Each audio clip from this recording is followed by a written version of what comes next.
closing statement before moving on to questions. Well, I'm very excited for our program, for our team, for our fan base, and for the tradition of our men's basketball team here at Mizzou. It's been several months since I've been named head men's basketball coach, the Witten family head men's basketball coach. And I'm definitely excited. I stand on the shoulders of some great coaches in a great program with a great conference, and I'm excited about our student athletes who have decided to call this place home. How important is an exhibition game when you've got all these new faces and you've probably got a lot you want to figure out tomorrow? Well, practice is very important as well. Every single day we try to galvanize our personalities, our teamwork, our abilities to execute on both ends of the basketball. So having an exhibition game against a wonderful WashU program gives us another opportunity to compete. This is a great program, great coach. My hat's off to them, but also my heart's out to them as well, as they've gone through some losses of a young man in the program due to cancer. So, Dennis, I don't know what you can or can't say, but I know you guys did have a scrimmage last weekend. What can you tell us about that, and what did you learn about your team? we had a what? A time where you might have been in a gym with another team? I don't know. There's a honestly don't know thing if you're called allowed to secret talk. scrimmages, and I don't know what you're talking about. Okay. What have you learned about your team in the last few I'll weeks? say then? this. What I've learned about our team is that we can play multiple ways. We have a talent-rich team that can shoot the basketball, that can play a high, fast-paced game, but also share the ball. We have two guards, Sean East and Nick Honor, have great assist-to-turnover ratios, but also we have veterans, guys that have been through programs, great programs that is, with some great coaches that we have here now. Playing it under one roof. So I'm excited. I'm definitely excited to see who we are consistently. But as the games go, we have opportunities to continue to improve. And that's what I'm excited about the most. How much of an asset has Kobe Brown been since you've been here, obviously a veteran in this program? How much of an asset has he been to you? You talking about the first team guy? Yeah. First team preseason guy? My hat's off to his parents. His mom, dad, comes from a great family. For them to believe in me during this time of transition is crucial. My hat's off to Conzo Martin and his staff for the development of that young man, but also the recruiting. But it shows the amount of love Kobe has for this institution, and sometimes rewards do come to those that are patient and the good guys. Kobe elected not to put his name in the portal, and I'm very thankful of that because he does give us a centerpiece in our program, someone with the accolades that he has, playing ability as well to play around. And we're excited about his development as well. He's improved in some areas that I think you all will notice, and we're going to continue to push him in that direction. A lot of new names on this roster, obviously. How have you seen them all kind of mesh together in the months that you've been here, chemistry-wise? We build chemistry. Our 8 core values: friendship, love, accountability, trust, discipline, unselfishness, enthusiasm, and toughness. We talk about it every day. We want to be champions in the classroom, on the court, and in the community. And we want to be everyday guys, okay?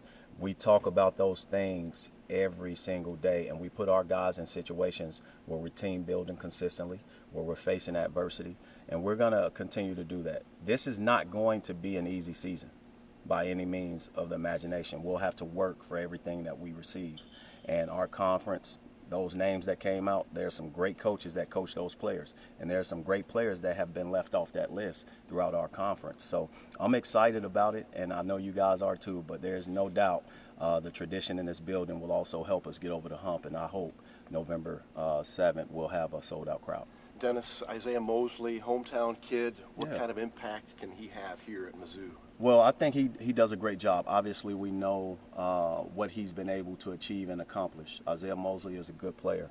What I've been impressed the most is his playmaking ability, his ability to pass, his unselfish spirit that he's been playing with. He's been doing things with less dribbles, and those things matter, especially at this level when the space is shrinking faster and the court is shrinking a lot faster. So not only is Isaiah a great player, we have some other guys, Drake Golston, who's I've been very impressed with his ability to shoot the ball, but also Demoy Hodge. And I think you guys will see our wings being able to score because they have that experience from former programs or their past programs that'll carry over, I believe. What was your reaction to Kobe getting voted to the All-SEC team? Well, my reaction is well deserving. He was a returning second team all conference guy from last season. But again, preseason accolades is something that has to come with, you got to back those words up. And what I'm excited about is to coach a guy who is such a great leader. He's an unbelievable ambassador to the program, but also I get to develop him and push him even further beyond his goals. That's just one of the benchmarks that he can check off, and we're looking forward to many others to come. How about Aiden Shaw? How's he developing so far? Oh, Aiden Shaw is doing well. Typical freshman things right now as the game slows down. But most freshmen, if you think about Aiden Shaw, my expectation is for a guy like that to hit his peak come January, but also continue to take strides in the right direction.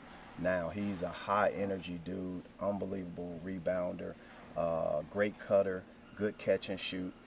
We have to get better at our player development, which is what we've been attacking: left hand, off hand development, right hand development, get off the bounce.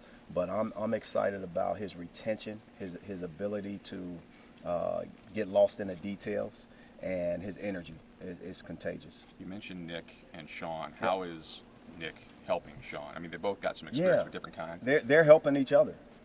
Nick comes with a loaded game experience, meaning in the ACC. He's played at Duke, played at Louisville, played at Syracuse, played at North Carolina, hit big shots in those games. So what he's allowed to do is give us a calming force in our program, but also push the envelope, so to speak, because he knows certain things that other guys don't know. How he's helping Sean and how Sean's helping them, they compete every day. And I truly believe you'll see them on the court together sometimes. Dennis, what do you not know about this team yet that you can't learn until the games tip off? What do I not know? Yeah. I don't know how they'll handle a sold-out crowd yet. I don't know that. And what I'm excited about is hopefully being able to check those things off before the Kansas game, because I do know December 10th it'll be sold out, correct? Right. So I hope games before that they get to experience that atmosphere, because if it's their first time, I don't know what type of advantage that will be moving forward. So what else I don't know is this. I don't know who we are when we face adversity in real time. I don't know who we are when we end up in that moment and a player has to take over the game. I'm excited to know who will do that on the offensive end and the defensive end, because you have to get stops late in the game, but you also have to be able to score and take care of the ball. So I'm excited, I'll tell you that, but I'm also excited to see ourselves, because we're our own opponents. I know you've said you don't have a starting lineup, you don't have a rotation at this point. Now, when you time. start a question like that, that means you're about to ask it. I'm about to ask, do you have a timetable for like when you kind of would like that rotation to be settled down a little? I don't think we have a team where I can sit here and play with the same lineup every game. I think we'll see a team that you'll see guys starting based off the matchups differently. I think there are 7-8 guys that can start without a doubt, but I can't tell you we'll have the same starting lineup for the entire season. That would be unfair for me to say, but also it adds a layer of competition and detail and execution to be able to play that way with depth. I do know we have a team that we can play 11 to 12 guys a night, and I really mean that. That's the system I come from, the Florida State way. Leonard Hamilton has taught me a lot. That's how I played at Cleveland State, and we were able to win. I want guys to get to exhaustion, whether it's 2-3 minutes. First guy to be able to sub out is the first guy being able to sub themselves back in. And that's the mentality we have to have each and every possession, where we take no plays off. And I truly believe that can yield the results we want as long as we are consistent through 40 minutes that way. Now, if there's dips, we're not putting ourselves in a great situation. If there's conservation of energy, we're not putting ourselves in a good position. And I don't want any gaps when it comes down to how hard, how connected we are as a group. Kobe is not a boisterous guy. At least he hasn't been. Yes, he is. Is he? Okay. Because I demand it. You'll be impressed. So he's developing. He's being more of a. He's been named. Kobe Brown has been named captain, and there's an expectation of that. But also, Kobe Brown wants certain things to happen, and he's been accepting of all the criticism I have given, And he has been talking more, way more, and being more of an extrovert on the basketball court than he's ever been. You can be introverted off the court, but extroverted, there's only one way to play this game, and that's playing it vocally and communication-wise. How Is there important- anyone else that has stepped up and become more of a vocal leader specifically that you can think of in your time here so far? Yeah, Other than absolutely. Kobe? I demand it. Obviously, our point guards have to be vocal. I'll continue to challenge them. Sean East, but also Nick Honor, and also Trago Million. Trago Million's a guy that you'll see is also a point guard in our system, and he's done a great job. So vocals, I truly believe in communicating nonverbal and verbal, and that's something I demand each and every day. Our communication has to be at an elite level so we can have some results that mirror that. Guys, you have a few players that you do know in game, that you've seen in game. from Absolutely. Cleveland State. What was it about those guys that made you want to bring them into Missouri? What I do know is that sometimes when you are building a team, you have to have pieces of a puzzle. And the pieces of the puzzle have to all fit each other. And sometimes that comes down to personality and also skill, but also, the disposition. And I know for a fact the connectivity of Trago Million, Demoy Hodge, my board mate Jacques Ben Sternberg, they allow our team thus far to build in confidence, but also have peer coaching, where it's not just coming from me, it's coming from their teammates, it's coming from their roommates. You have that type of environment. A player-led team is sometimes a team that can cut down nets, hold up, raise some banners, and hold up trophies. That is our goal, but it's going to take a lot of things to happen for us to get there. We're not in any way, shape, or form who we hope to be in April. And I speak of April because every day we talk about April 1st, April 3rd in Houston, Texas. We have to have a sight on where we want to go, and obviously never lose sight of that no matter what takes place. Now, there's going to be bumps in the road, right? There's going to be a lot of bumps in the road, but we have to, as a program, as a team, continue to push forward, and I think those guys gives us that vision and my expectation consistently, from the expectation of our culture, the expectations off the court, the expectations in our community, by example, right? By example, non-verbally, but they also verbally know how I coach in timeouts, but also halftime, the etiquette, certain things that takes place between a dead ball. They know the expectations, and they've been consistently teaching all of our guys what I demand in addition to our coaches.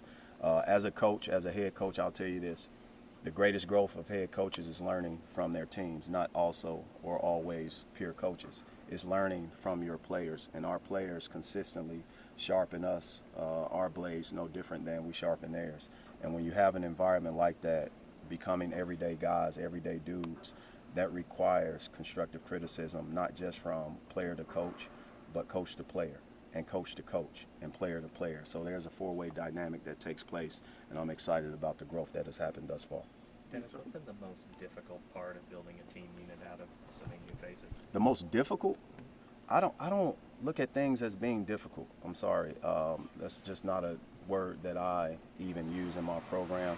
There are moments where you learn more about yourself, learn more about who you are. That's something that I can ask or answer in the off season when I look at the entire thing unfold, because there are certain events that has to happen for you to make the jumps forward that you may need to make. But also there's things in the season that pushes you back, and you really have to look in the mirror and see who you are. And our players have done that consistently. I'm excited about this phase of our season, being able to be in front of our crowd, be in front of our support system. And I don't want to give false ambition out there. It's not done alone. Our season is not done alone. We have to make this place a hostile environment. We have to get Mizzou Arena where it needs to be amongst the nation's elite. I'll put our fans against any fans in the country. I'll put our fans against any fans. And when you can say that, that means you have something special. You have a basketball-educated fan base that really care. But also you have a support system that can really make this environment hostile and loud, and it can give us that extra push that we sometimes need. But to answer your question, I can answer that late in the season, or even once things start to pop up that gives us the adversity that I think calcifies us or gets us better. When you mention adversity, what kind of tests are you looking forward to in the non-conference slate to kind of I think who you are when a style of play contradicts yours. I think who you are when you're on the road and you don't have, you're not making every shot? What is the source of energy when you don't have any? What happens when a Kobe Brown gets in foul trouble, because we know his foul history as well as him getting in foul trouble in the first halves? Who are we in those moments? Who are we? Now, I'm not going to get ejected, so you guys can stop thinking about that. Who are we in those environments, right? Who are we if we're down 10? Why did we get down 10? Who are we when we're up 10? Are we complacent? The identity of your team consistently changes. I don't care if you have the same players coming back, but you have a new team every season. And that's how we approached our time in Cleveland. That's how I approached my time as an assistant at Florida State. You always have to reevaluate your team and get better and treat each team no different than it's a new team, regardless of who returns or not. How One last important is that? question for Coach. How important is that leadership piece for Kobe in the overall growth of the team? I mean, I guess asked a different way, does this need to be his team, at least early? It's our team, and I don't want to put something on Kobe's shoulders that even Kobe don't know who he is this year. The new identity of our team cannot be in the past. We can learn from our past, and we all come from different places, but the new season awaits us, and we're excited to see what that looks like. And I don't want to put those notions or that expectations on Kobe and say it's somebody's team. It's disrespecting the rest of his teammates, from our walk-ons to whomever else is in the starting lineup. But who can I say this is Kobe's team if we have captain Ben Sternberg, who's a walk-on? That's his team too. And it's our managers' teams too, because they volunteer their time every single day and they give their very best. My expectation is that we continue to give our very best, and we don't look at the scoreboard, but we push ahead each and every moment, each and every play, and we stay connected, stay grounded, stay humble, but also we push forward, challenge each other, and continue to grow. Every game is a new game.